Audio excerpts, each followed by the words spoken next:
오늘 사건 상황실에 전해진 화제의 뉴스입니다. 벽돌 수천 개가 무너지며 건물 외벽이 붕괴됐습니다.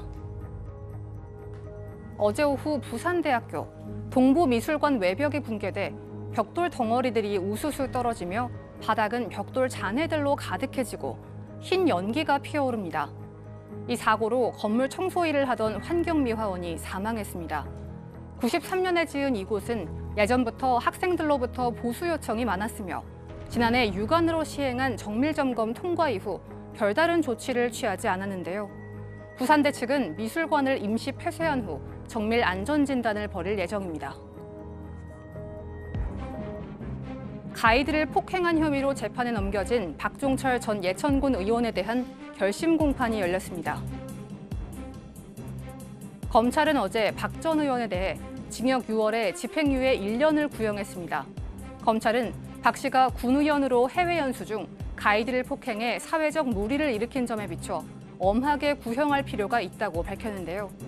또한 군 의회에서 제명되고 피해자에게 합의금 3,300달러를 지급해 참작했다고 설명했습니다. 박 전 의원은 최후 변론에서 자신이 한 행동에 대해 반성하고 있으며 선처를 부탁드린다고 말했는데요. 다음 달 11일에 열릴 선고 공판에서 재판부가 어떠한 결과를 내놓을지 주목됩니다.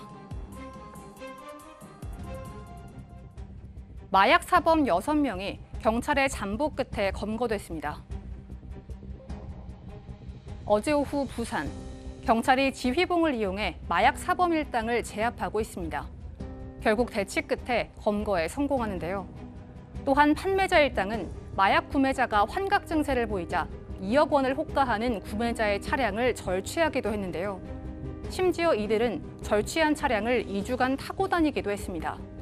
경찰은 마약 공급책 2명을 긴급 구속하고 마약을 투약한 30대 남성 등을 구속 송치했습니다. 건설업자 윤중천 씨가 다시 한번 구속 갈림길에 섰습니다. 한 달 전 법원은 윤중천 씨에 대한 첫 구속영장을 기각한 가운데 오늘 오전 윤 씨에 대한 영장실질심사가 다시 진행됐습니다. 검찰은 보강 수사를 거쳐 윤 씨에게 무고 혐의와 강간치상 혐의를 새롭게 추가했는데요. 특히 강간치상 관련 범죄에 김 전 차관이 관련돼 있는 것으로 전해졌습니다.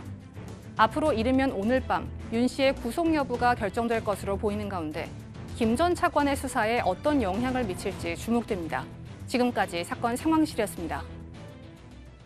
네, 이 건설업자 윤중천 김학의 사건 핵심 인물인데 다시 이제 구속기로 했었는데 지금 무고 강간치상 혐의가 추가됐습니다. 네, 중요한 범죄는 강간치상 부분입니다. 결국 지금 공소시효 이게 가장 문제점이 있던 상황인데 강간치상, 강간 성범죄를 저질렀는데 상처를 입혔던 거. 이 상처가 나왔던 것을 기준으로 합니다.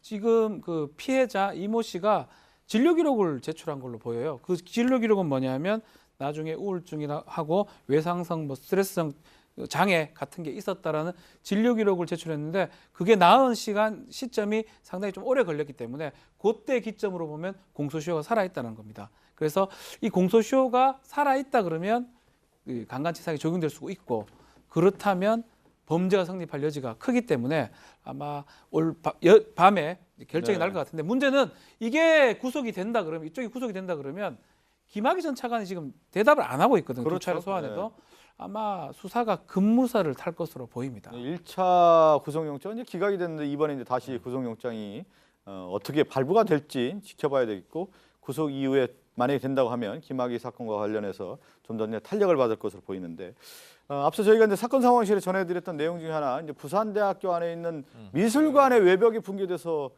거기 그 환경미화원이 사망한 사건이 벌어졌어요. 예, 오후 2시 10분쯤, 그러니까 오후 수업이 막 시작하자마자 이제 얼마 안 된 시점에서 지금 말씀하신 대로 화면에 나오고 있네요. 미술관 건물 외벽 벽돌이 우르르 무너지면서 그 아래에서 청소를 하고 계시던 60대 환경미화원이 그러니까 그 자리에서 사망을 했습니다.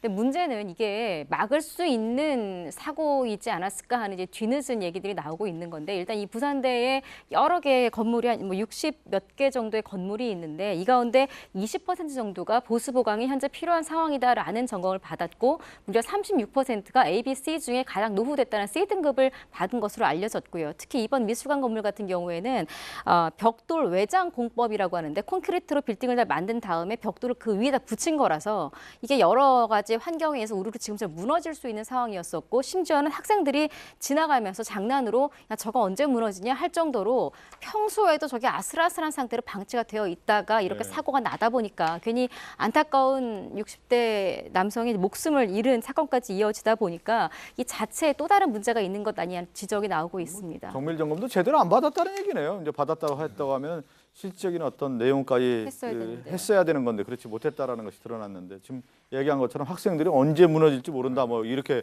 농담할 정도였다고 하면 상당히 문제가 심했다라는 건데요. 환경미화원이 숨지는 사건이 벌어졌습니다. 사건 상담실로 가죠.